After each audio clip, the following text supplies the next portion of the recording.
انس بن حکیم زبی کہتے ہیں میں زیاد یا ابن زیاد کے زمانے میں ڈرنے لگا، اس لیے مدینہ منورہ میں سیدنا ابو ہریرہ رضی اللہ عنہ کے پاس آ گیا۔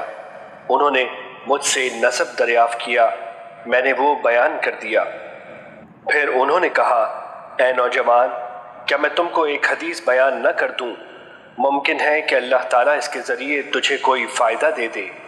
میں نے کہا جی کیوں نہیں، اللہ تعالیٰ آپ پر رحم کرے۔ انہوں نے کہا نبی کریم صلی اللہ علیہ وسلم نے فرمایا بے شک پہلی چیز کہ جس کے بارے میں روز قیامت بندوں کا محاسبہ کیا جائے گا وہ نماز ہے۔ ہمارا رب تعالیٰ اپنے فرشتوں سے کہے گا جبکہ وہ سب سے زیادہ جاننے والا ہے، تم میرے بندے کی نماز کو دیکھو، کیا اس نے اس کو پوری طرح ادا کیا ہے یا ناقص؟ بس اگر وہ پوری ہوئی تو اس کے لیے پوری لکھی جائے گی، اور اگر اس میں کوئی نقص ہوا تو اللہ تعالیٰ کہے گا تم دیکھو کہ کیا میرے بندے کی کوئی نفلی نماز ہے؟